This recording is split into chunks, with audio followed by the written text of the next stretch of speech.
Like, people are trying to kill you, sis. Gain some perspective.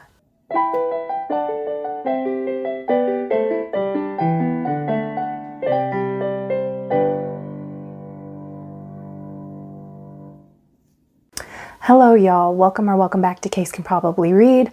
My name is Casey, and it is nader season in Oklahoma. Not that one. That one. I was going to record this actually a couple of nights ago, but we had some severe weather that night. We actually were under a tornado watch, and we lost power for like about 2 hours, so obviously I couldn't do it then. Tonight, we are also under a tornado watch. I am keeping an ear out for the sirens, but I'm going to go ahead and try and get this thing recorded if I can before it's no longer relevant. I read 6 books in the month of April. I'm going to start with the one that I gave the lowest star rating to and work my way up to the one that I gave the highest star rating to, and I'm going to start doing that right now. So the first book I'm going to talk about is The Hawthorne Legacy by Jennifer Lynn Barnes. This is the sequel to the Inheritance games, and I think it's going to be part of a trilogy once all is said and done. I have read the first one, the Inheritance games, and it was kind of an entertaining mess. And this one was just a mess. The plot of these books is that there is a girl named Avery Graham. She's very poor. She is living with her sister because her mom has died and her dad really is not part of her life. This billionaire dies and leaves his entire fortune to her.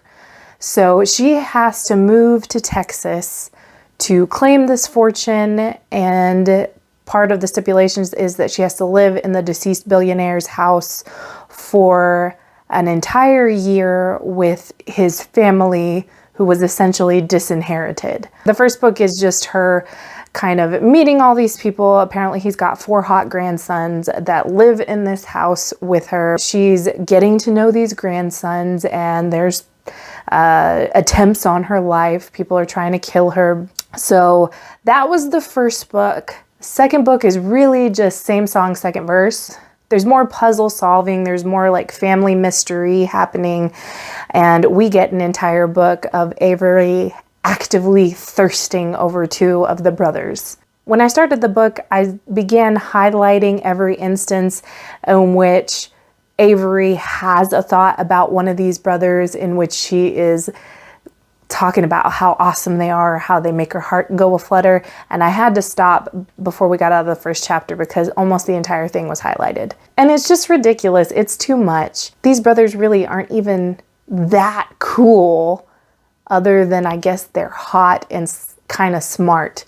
There's this scene where they're in front of Avery and they start speaking Latin to each other. But honestly, if that happened to me in real life and 2 guys started speaking Latin to each other in front of me, I would just think, what an ass. You just spend the whole book watching her flip-flop between these 2 guys. Jameson touched me, but Grayson looked at me. But Jameson said my name, but Grayson looked at me. Like, people are trying to kill you, sis.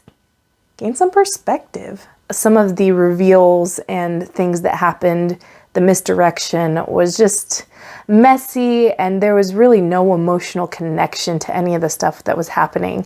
It was really fast to get through. It wasn't hard to read, but it was kind of lackluster and boring as far as the mystery went, and as far as like the romantic options went, it got downright annoying. So I gave this one 2 stars in the end. Okay, the next book I'm going to talk about is Bridget Jones's Diary by Helen Fielding. I actually didn't know this. Maybe I should have known it, but it's based on Pride and Prejudice, which I can see, having now read it, it makes sense to me. And it's set up, the way that it works is the main character, Bridget, tells the story through her diary entries. I actually didn't really love the diary style of the storytelling because it just wasn't very immersive. Instead of getting to be in the moment with Bridget and getting to really experience it, you're kind of more told after the fact. It's just really easy to divorce yourself from what is happening in the book. And there were also times when she would apparently be in the middle of like a big disaster, and then for some reason she would take out a few minutes to write a diary entry about it. And that was just it was a little weird. Like, your apartment is flooding. Why would you write in your diary right now? But I did like Bridget as a character. I found her to be a mess, but in just a fun, good way. And I also really liked her friend group. I felt like most of her friends were really supportive, and it was really fun to watch them be there for each other. So it was fine. It was good, not great. And I gave this one 2.5 stars. The next one I'm going to talk about is The Hating Game by Sally Thorne. This is a romance, a contemporary romance. The two love interests are Lucy and Josh, and they work for a publishing company that has just merged. So Lucy came from one publishing company and Josh came from another one, and they've just recently merged. So tensions are kind of high, and they are the assistants to two separate CEOs who represent these two merged companies. They end up competing for a new position that's opened up at the company, some kind of chief officer of some sort. They start out the book hating each other, and of course, since it's a romance, they end it by, falling in love. But I liked it. I thought it was a pleasant read. I did enjoy some of the dialogue and the banter. But one of the reasons that I really like romance that I've mentioned before is I really like the character development that accompanies romances, the way that typically the characters that are in the romantic relationship will grow through the book. So usually they both are facing some kind of, insurmountable issue in their own lives. And I really think that a lot of contemporary romances really handle this well, and I find it really interesting.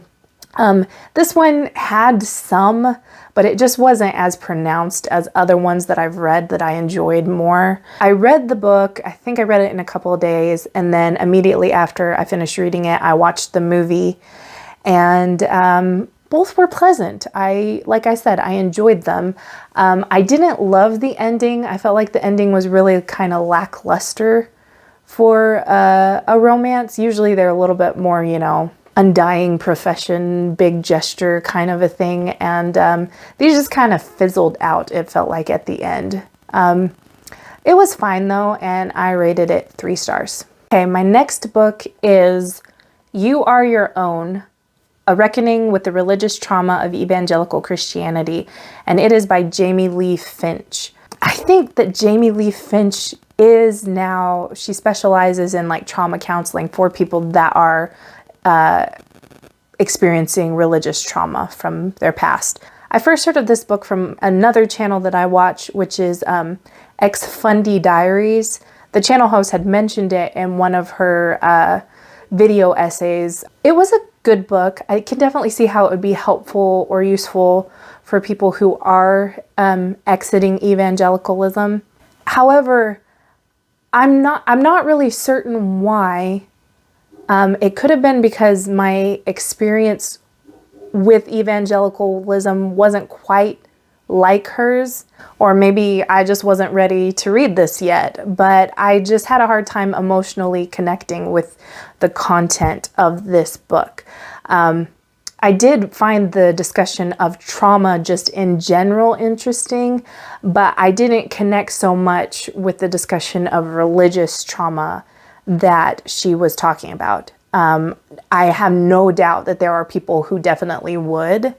I just, for whatever reason, did not. I would recommend this to people who are kind of in that season of their life where they're trying to reckon with their evangelical upbringing. But just for me and my experience, I rated it 3 stars. Okay, the next book is Unnatural Magic by C.M. Waggoner. This book was just a hoot. I loved it. This is adult fantasy.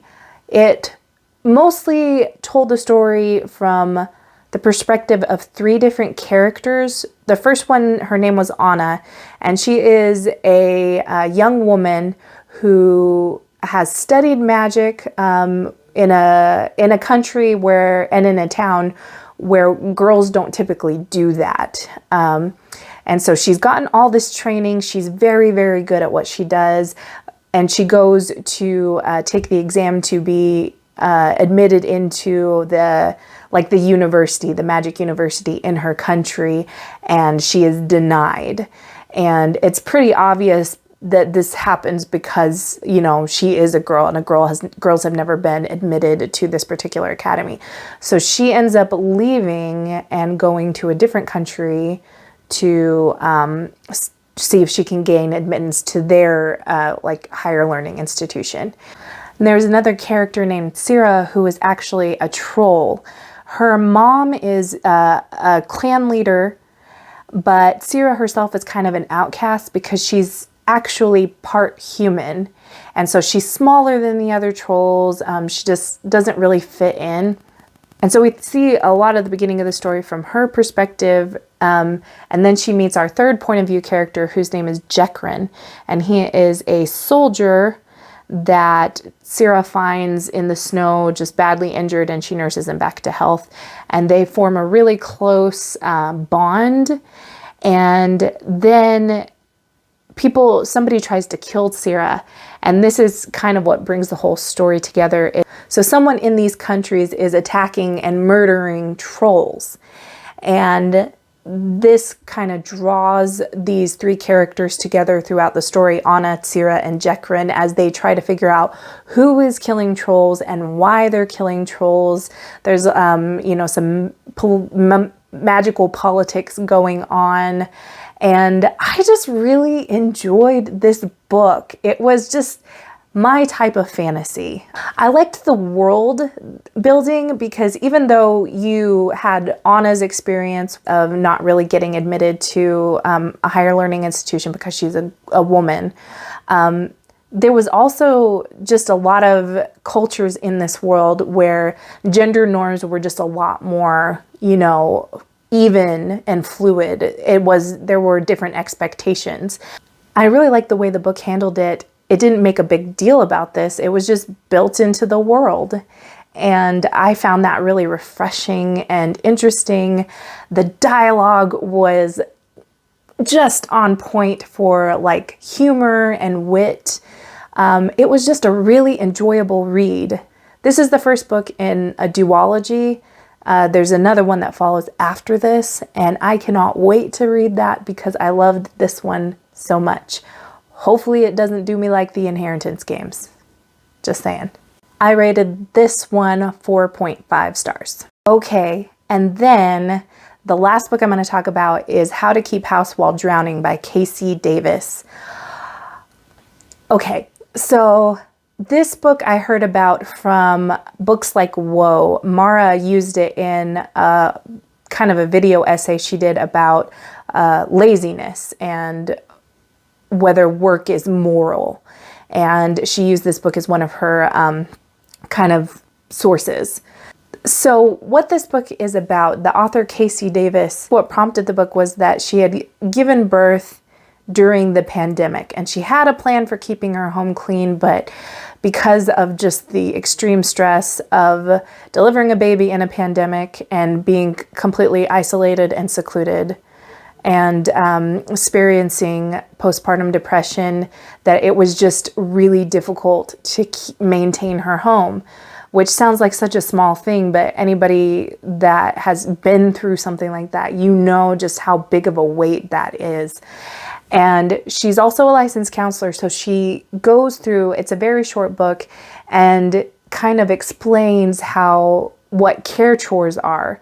Things like taking care of your home, making sure your dishes get clean, your laundry gets done, making sure that you take care of yourself, that you get fed and showered, and just taking care of for your own health, and how those are care tasks and how those are not inherently moral tasks, which is something that, we kind of have ingrained in us, that if someone comes into your home and it's filthy, then you must be a lazy person and an immoral person.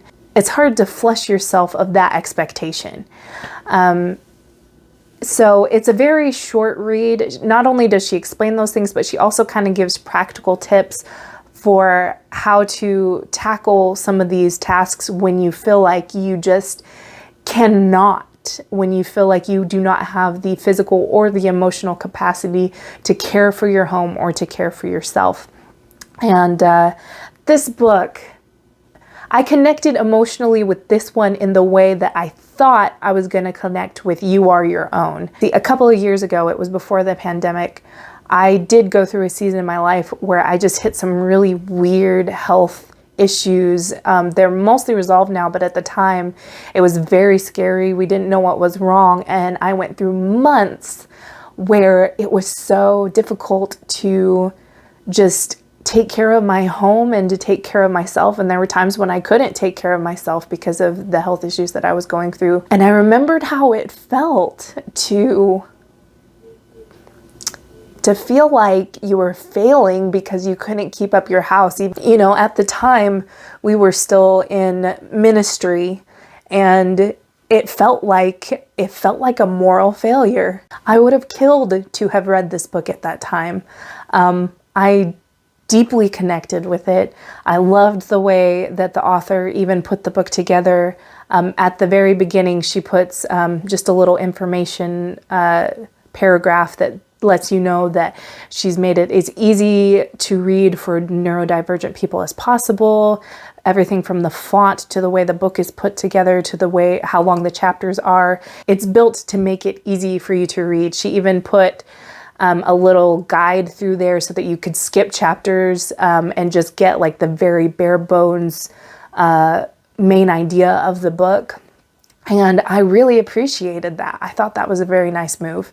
I wanted to read 2 quotes from the book to explain. I'm not sure how well I'm explaining this book. It was just a beautiful thing. So I'm going to read a couple of quotes from there. The first one is, "Care tasks are morally neutral. Being good or bad at them has nothing to do with being a good person, parent, man, woman, spouse, friend. Literally nothing. You are not a failure because you can't keep up with laundry. Laundry is morally neutral." And the second quote is, "You are already worthy of love and belonging. This is not a journey of worthiness, but a journey of care. A journey of learning how we can care for ourselves when we feel like we are drowning. Because you must know, dear heart, that you are worthy of care, whether your house is immaculate or a mess." You know, I'm in a pretty good place right now, but life is life. And all of us are going to go through those moments when just getting up and getting out of bed is going to feel like a gargantuan task. And I just really needed to have this book in my arsenal for when those seasons come. And so I loved it. I heartily recommend it. I don't know if this will connect with everybody the way that it connected with me, but it deeply connected with me, and I rated it 5 stars. Oh boy, that felt dramatic. So those are all the books that I read in April. We are in May now, and I am participating in Asian Readathon 2022. I think what I'm going to do for the month of May is that every week I'm going to do a weekly wrap up instead of just saving it all for a monthly wrap up at the end. That way that I can really talk about each of these books in more detail than I usually get to, because I don't want my video to be 2 hours long. So that's the plan. We'll see what the execution is. If my brand of awkward appeals to you, please feel free to like this video, subscribe to my channel, or follow me on social media, which I will list below. And until next time, remember that laundry is morally neutral. Bye.